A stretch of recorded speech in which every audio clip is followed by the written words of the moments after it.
Hello YouTube and welcome to Chef Lethal Plays Path of Exile slow walkthrough series. I'm Chef Lethal. Let's get started. When we last left off, we just killed Brutus, the warden,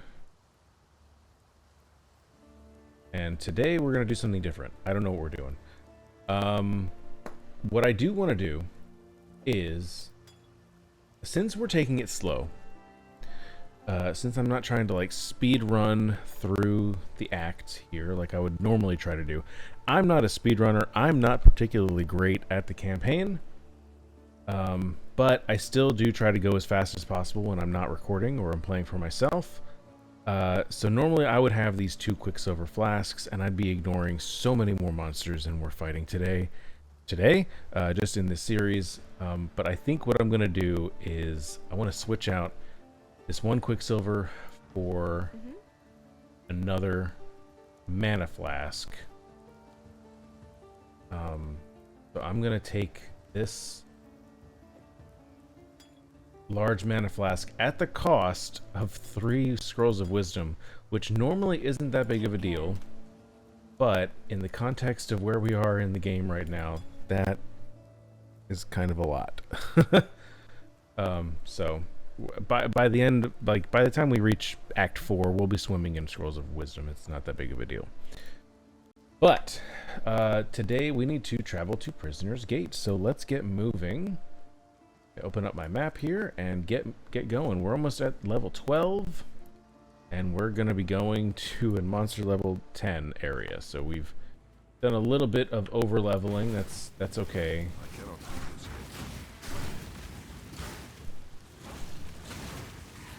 I was just using my Frost Blink there to kind of get rid of some of these dudes. Yeah, I do enjoy Frost Blink. Now that mana isn't going to be such a concern, I can be a little bit more abundant with my skills.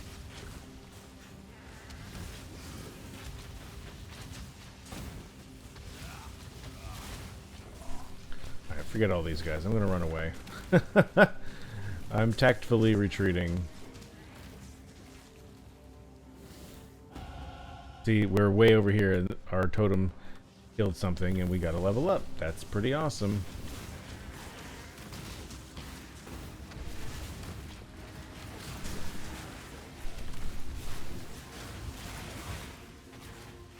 Alright, I am going to take a beat here. Throw some magma balls. Alright, I'm going to take off Vitality. I'm going to hold control to get my alternate skill bar here, and I'm going to hit this one, and I'm going to hit Vitality here. So now when I hit my numpad 7, we now have the Vitality aura. You can tell I've got the circling little thing here, and this little gray bar is blocking out my mana, and it tells me I've got 28 reserved. One thing I do want to check is there is a setting, and I kind of said it in the first episode, I think, that I didn't use. I said, oh, you don't need to do that, but I think it is actually kind of useful. And it has to do with... Let me see if I can find it really quickly. Show flask buffs, show aura icons. That one we want to see. You can check for flask buffs if you want as well, but I like at least having to know that I have Vitality aura on. We have a passive skill. We already determined that I'm going to come up to here, and I need to get to Arsonist. So I'm going to control left click on Strength and keep moving. We're going to keep moving on to follow the Emperor's Road. We're not on the road. So now we're going to get close to the road. One thing that's really great about blink skills like Frost Blink... Oh, I heard a ring drop. One thing that's great about blink skills is you can, like, change altitude.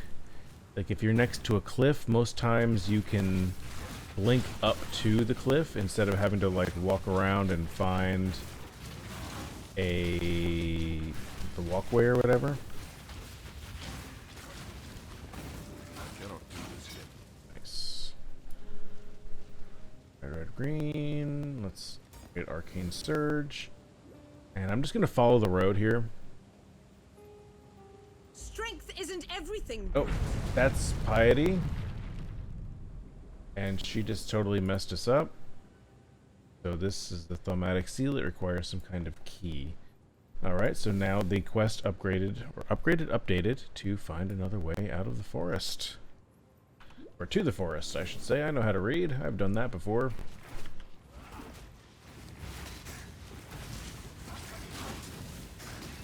Copper sword.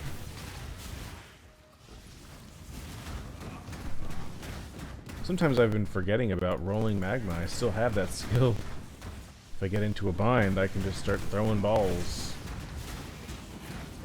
Ooh. Alright, so that color is going to give us a chromatic orb. It's important to kind of get used to your item filter as well. I'm not used to using this theme. I use a different theme that I'm used to for the coloring of what drops and what does it look like and what does it mean. But that's okay. Generally speaking, right now, if something's dropping, look at it. Explosive trap, awesome.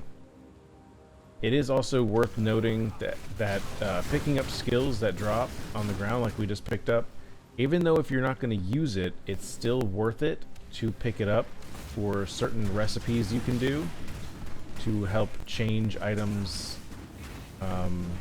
or just be useful.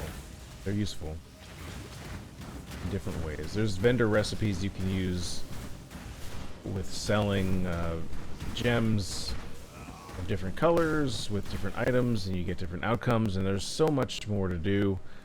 I'm not fully aware of everything, but there's ways to do a lot.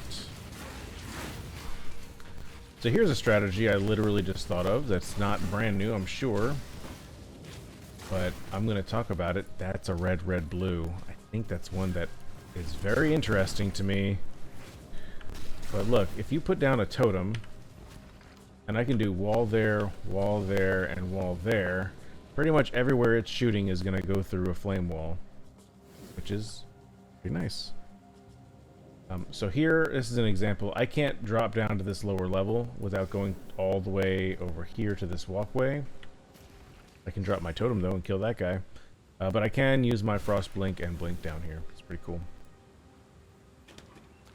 Okay, so we have another situation where we have a this is an essence mob.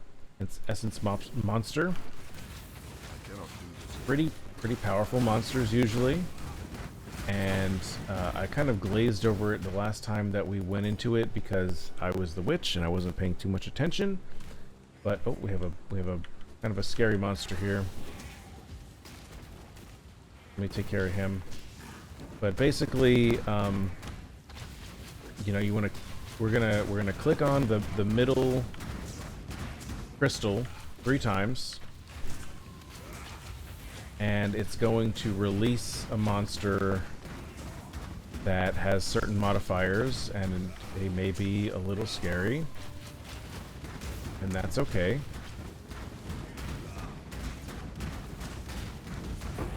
Ooh, this was a good drop. 4 orbs of alteration and 15 shards. That's great. Okay, for us right now, obviously. But anyway, so this guy's gonna have extra life. He's gonna have cold, chill, and freeze resistant, but he's going to drop a Whispering Essence of Greed, which is a crafting item, and I will hover over that when we finish. So since the kind of build that we are, we can kind of preload the area. So I can click twice. Okay. Now he's almost ready to go, so I'm going to put in my wall, totem, click him again, and blink away, and just start going like this. Now those red blobs that are floating around, those will if they hit you, they will give you a debuff called Corrupting Blood, which will slowly drain your health. Obviously, that's not good. We don't want that to happen. So just try not to get hit by them. If you do, don't panic. It's okay. Everything's gonna be okay. All right. And typically those monsters drop other things that are pretty good. I will pick them up. Now, if we take a look at the essence that we just got, this will upgrade a normal white item to one with the guaranteed property. Okay, so any weapon, it will automatically, no matter what happens else to it, when you use this item on a white weapon, it will give you a little bit of physical attack damage, leeches life. If you put it on armor, it'll give you some life. Quiver belt, you see what else is there. And it converts it to a rare item, which then can be further modified. But that's what this does. And there are bunches of different essences. There are different tiers of them, which do different things. So there's lots and lots and lots to do. Essences, using essences to modify items and make items, typically known as essence crafting, is one of the first ways that people typically will craft an item, or at least start getting into crafting items in general.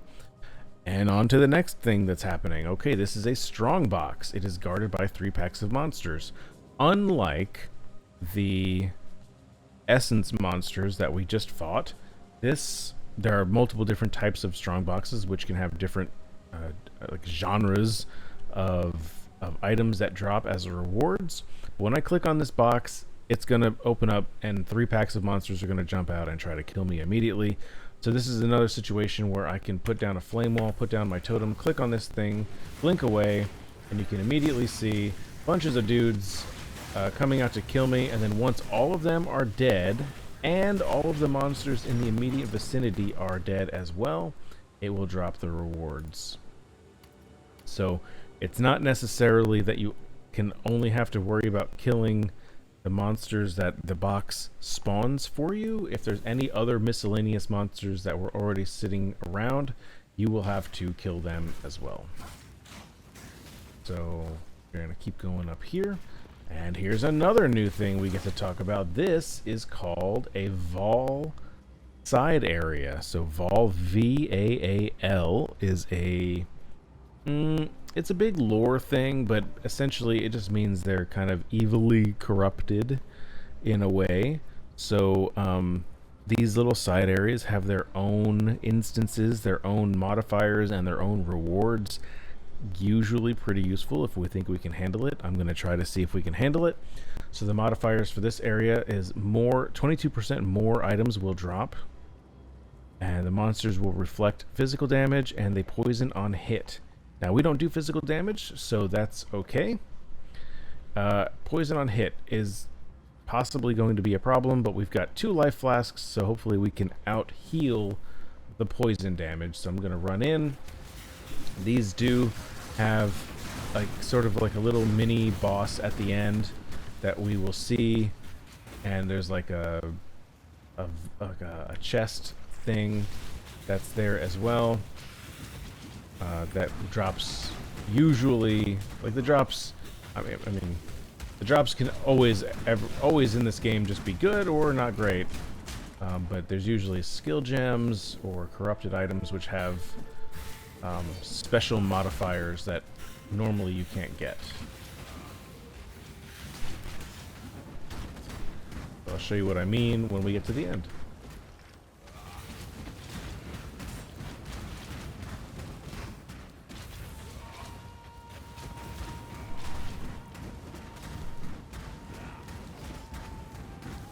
That is a tough one.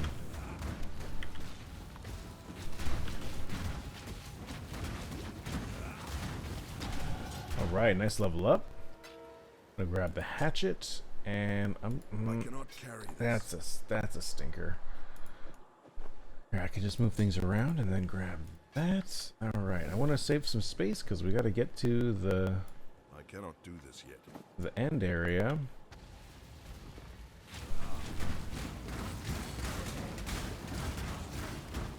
Nice. Oh wow, there's a lot of guys. I'm gonna try to stay back. I don't want to get poisoned.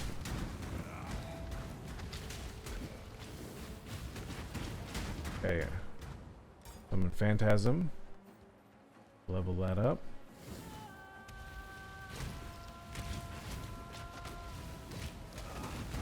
There we go. Very good. Oh, got some toughies here. Overwhelms physical reduction.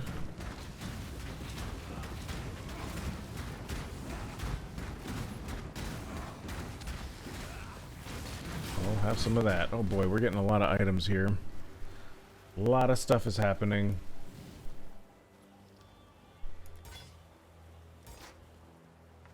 Ooh, I'm glad I clicked on that. I could use those portal scrolls.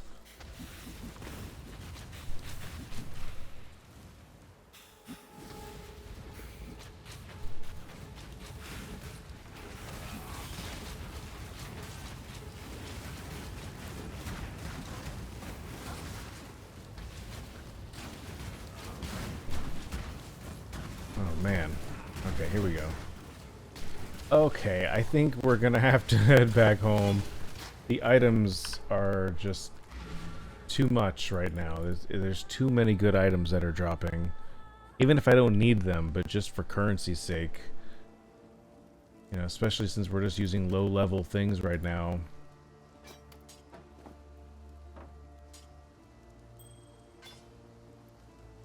I'm trying to keep all my currency on the first tab here. And essences. Okay, we can go back. Oh, we have a passive point, so let's go ahead and go do that. Generally speaking, you don't want to leave those just sitting forever. I mean, it's free attributes or free damage or free something, so why not, you know, use it if you got them. Keep on keeping on.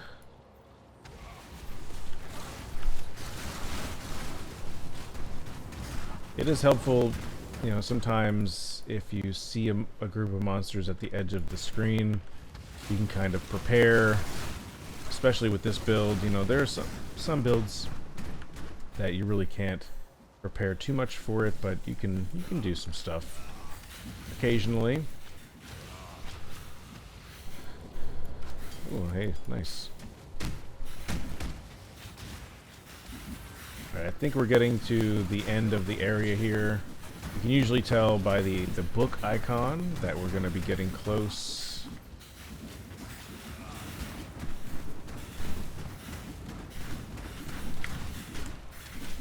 Let's drop a bunch of flame walls around here to try to just get that damage going. Pick up these items while I can. Okay.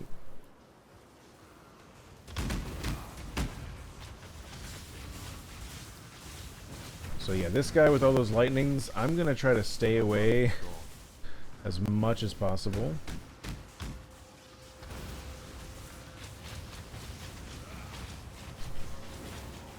And just try to keep moving. Get all the damage going. That should be it for him. Very cool. So he himself didn't drop anything really good, but this Vol Vessel is where you can see it. It's like a beating heart. We're gonna click on that. See what we get. Ooh, this is amazing. Okay, this was really, really good. So here's a good example too. So sometimes you can get Vol skills. So this is Vol Cleave, where you can use your normal cleave skill if that's what something that you were doing. It's a physical damage skill, but there's a Vol version of it that after you kill a certain amount of monsters, you quote-unquote gain their souls to power up your skill, and you can use a separate button to activate the Vol version of that skill. So in this case, Vol Cleave, you need 25 souls to use it, and it has all different sorts of statistics for the Cleave, the Vol version of the skill. And you can read them all there. It's a lot. In the same week, we got Vol Fireball, which generally will put a bigger fireball, does more damage, does more explosion, does more everything. Vol Spark may actually be good to pick up. So I'm going to pick up probably about all of this. The small stuff. Man, this is amazing. Check this out. We have an axe here. That's a white item.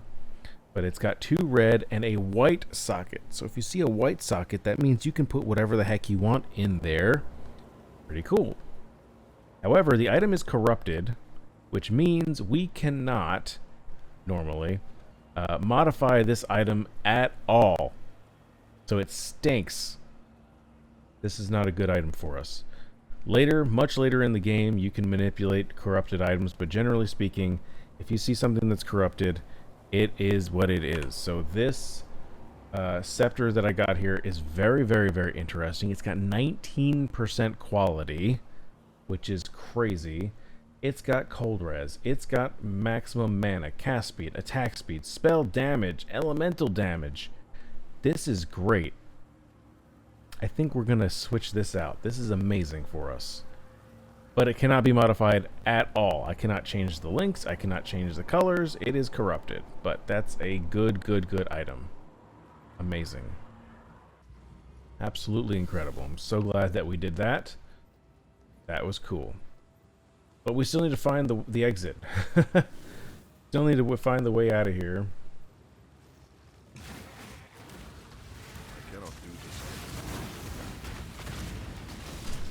Oh, we got a boss here, the Burning Menace.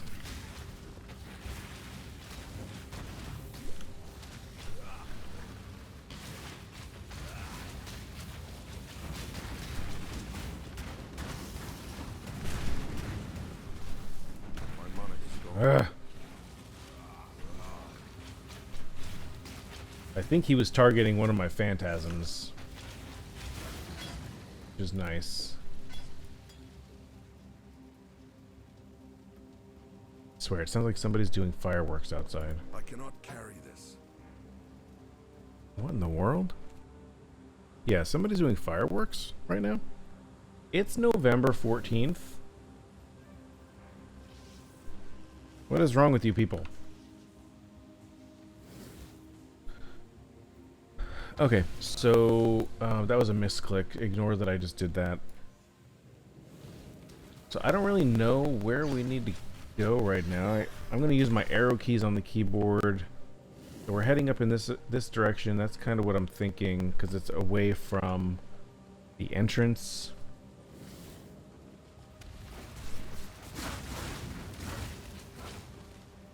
Yeah, this is feeling right to me.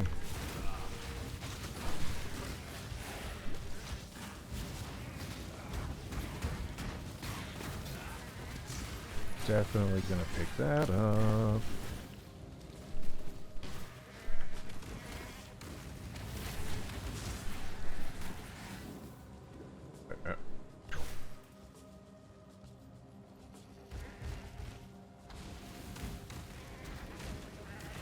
Ignore them. Oh, got a nice level up. Very good.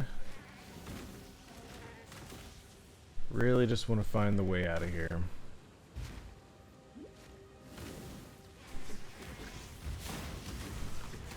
Hello, have you guys seen the exit? Do you speak English?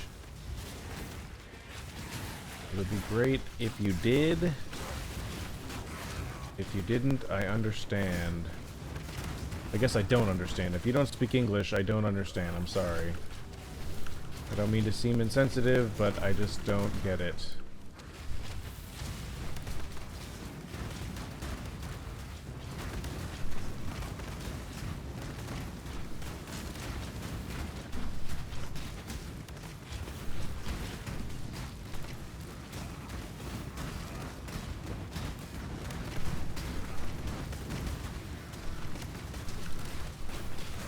There we go.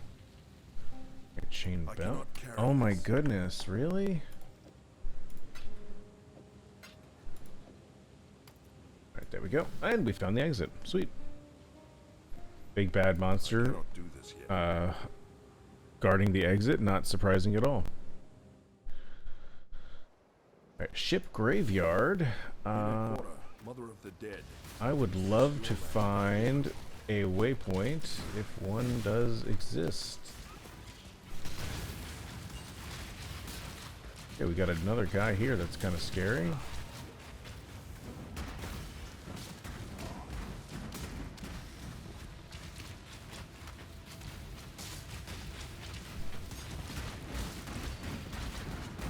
Wow. Oh boy. I cannot carry Yeah, this. this is definitely a situation where we gotta head back to home. I wanted to end the episode right here, but I gotta find the waypoint first. Otherwise, we gotta do a ton of backtracking. Lots of items to contemplate here.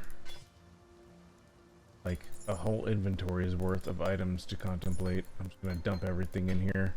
Even this, I know that for a fact. All right, let's take our passive point to there. Let's head back down real quick. I know Nessa wants to talk to me.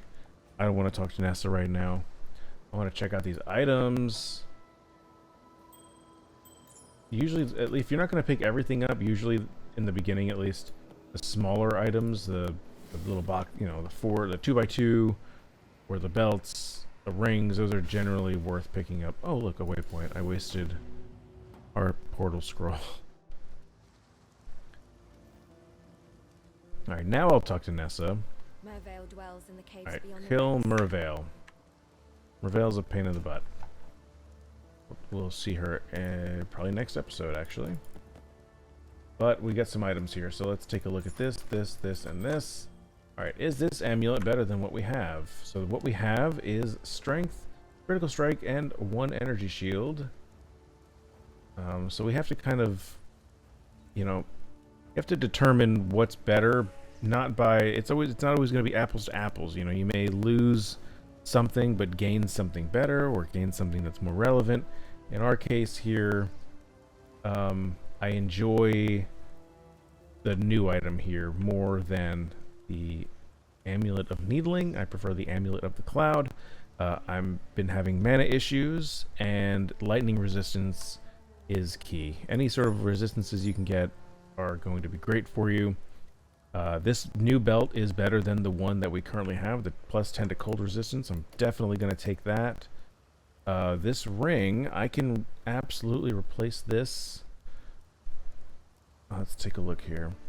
Yeah, I'm going to replace the power ring that we have with this coral ring of the cloud. This gives us a little bit of extra life and some lightning resistance.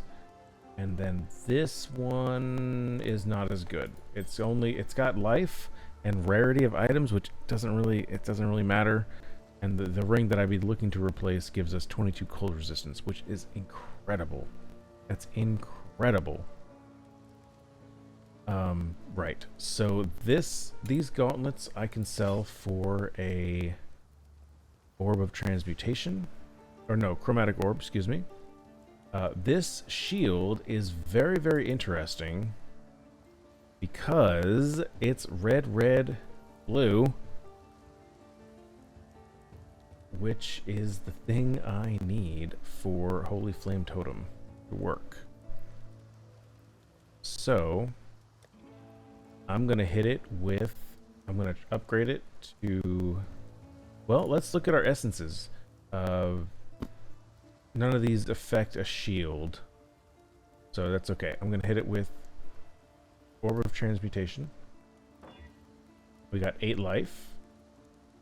I'm going to hit it with a few of these alteration shards or orbs to see if we can get better. Plus 7 to cold resistance. And an additional plus 4 to all. So I think what I want to do is take out this one, put this in. I'm going to add in Holy Flame Totem with Arcane Surge and added fire damage. Where are you? Is it in here? Yeah. Alright, that should be a pretty big upgrade. Now I just need to find a home for Flame Wall, which we can just put over here. And Molten Shell, I'll just right there. Now I don't need this buckler anymore. It's no good. These gloves, not great. Green, no. Red, green, green. This is a big, big war staff that we're not going to use. I did say this scepter is very, very interesting. That I will take a closer look at later. I'll get rid of this sword, this club. Do we have any of the smaller items here that we can look at? Let's look at this belt. Ooh, is that good belt? Well, See, now this is a decent belt, but we lose out on the cold resistance, so we have to balance. Do we need... What's more important to us, 10% cold resistance or 16 life, 16 energy shield, and 17 mana? I don't know. I happen to have it on good authority that the Merveil that we're going to fight is cold damage heavy. So, is that a risk that we want to take? I like having the cold resistance for that matter. This is interesting. I'm going to hold on to it and see if maybe it's something we want to do a little bit later. But some of these other things don't really matter too much. I will check out this rustic sash. Lightning resistance. This one's not bad, but also not great. So I'm going to put it there. We're going to talk to Nessa. Sell everything here. Okay. While we live, we are blessed. Nice. And put everything in here. Okay. Man, that was pretty legit. So that is going to be it for me today. Thank you so much for watching. Feel free to hit that subscribe button. You know you want to. If you're enjoying it or not, it's fine. Do what you want to do, but I suggest you hit the subscribe button if you want. All the links that you need to follow along with me are, of course, still in the description below. They will be there, I guarantee you, for every episode. And yeah, that's it. So I will see you next time.